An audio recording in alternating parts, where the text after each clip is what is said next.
What if I told you that one of the world's cleanest, safest, and most advanced cities is also packed with street vendors, historic temples, leafy parks, and neighborhoods that seem like other worlds? Singapore is that location.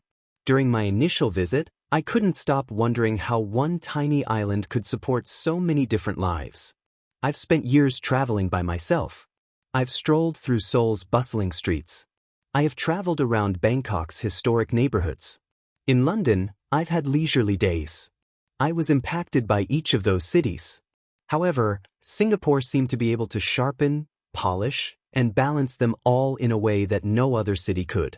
It feels like you're in a tiny Chinese town as you turn a corner. After a little while, you'll find yourself next to a mosque that was constructed more than a century ago.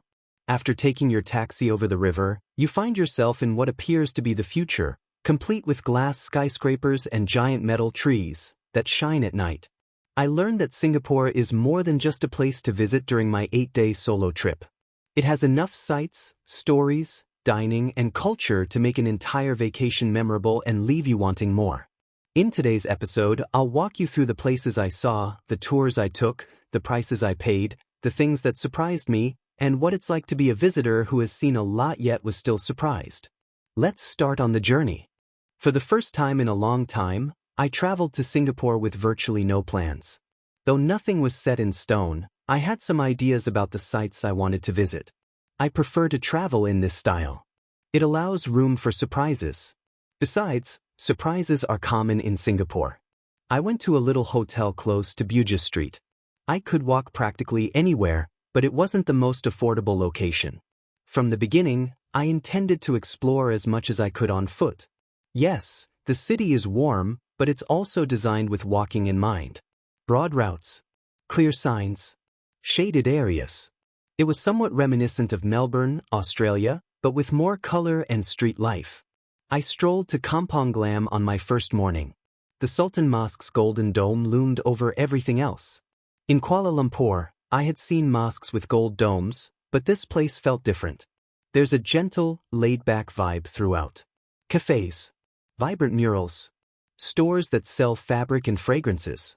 I paid about 35 Singapore dollars for a brief guided walking tour.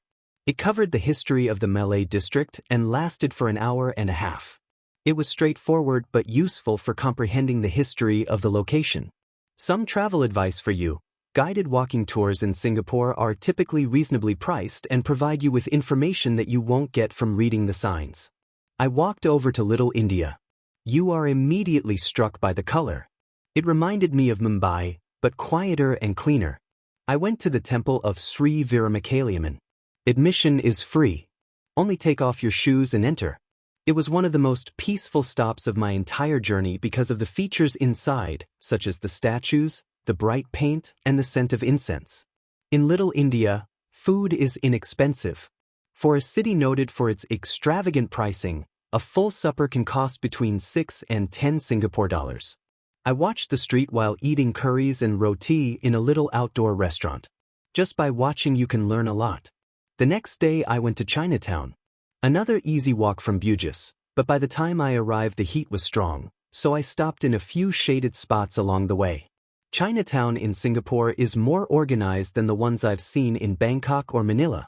There is a sense of order even in the busy streets. I joined another guided tour here, SGD 40 for 2 hours, where the guide talked about the early Chinese migrants and how they helped build the city. I visited the Buddha Tooth Relic Temple, which is free. The place is large and calm, and the sound of soft chanting carries through the air. It reminded me a little of temples in Taiwan, but with more space around it.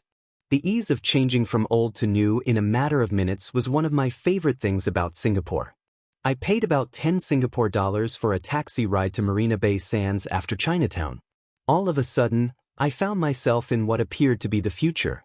Stone pathways that are smooth. Sharp lines. Glass towers reflecting water. The Sky Park observation deck cost me 32 Singapore dollars. Is it worth the cost? Sure, if you enjoy scenery. If you hate heights, then no. However, it provides you with a complete view of the city, including the houses, the tall buildings, and the ships that are waiting at sea. Gardens by the Bay is just next to it. The outdoor spaces are free to enter, however the cloud forest and flower dome cost 28 Singapore dollars apiece, or 53 Singapore dollars for both. I went to both. My favorite spot in all of Singapore was the cloud forest. Inside, the air has the coolness of a mountain dawn. Additionally, the dome's huge waterfall seems surreal. Although it felt more alive, it was similar to some of Dubai's indoor forests. Walking was enough on certain days. On others, I was saved by taxis. Depending on the distance and time taken, the majority of taxi rides inside the city cost between 8 and 18 Singapore dollars. Not cheap yet not bad. I paid 65 Singapore dollars for a half-day city excursion on day 4. It included a drive through the Civic District, a visit to Thian Hock King Temple, and Merlion Park. Normally, I steer clear of bus tours, but this one provided a quick, comprehensive guide to spots I might have missed on foot. Additionally, it made the city's colonial past easier for me to understand. Visiting Sentosa Island was one of the trip's highlights. You can use the Sentosa Express train for 5 Singapore dollars or take a taxi, about 12 to 18 Singapore dollars, to get there. Sentosa resembles the playground of Singapore. Parks, beaches, and other attractions. I wandered around Palawan Beach instead of visiting Universal Studios. It was softer and more laid back than Dubai's artificial beaches. No loud rush. Only couples, families, and a few tourists like me. On another day, I went to the Singapore Zoo, which is roughly 25 minutes from the city. Taxi fare, 22 to 28 Singapore dollars. Entry fee, 48 Singapore dollars. I've visited zoos in San Diego and Sydney, but this one had a different feeling of openness and greenery. The trails wind through actual forest, and the animals fill vast regions. You never have to leave luxury in order to feel close to nature. In Singapore, evenings are particularly striking. The city cools. The lights come on.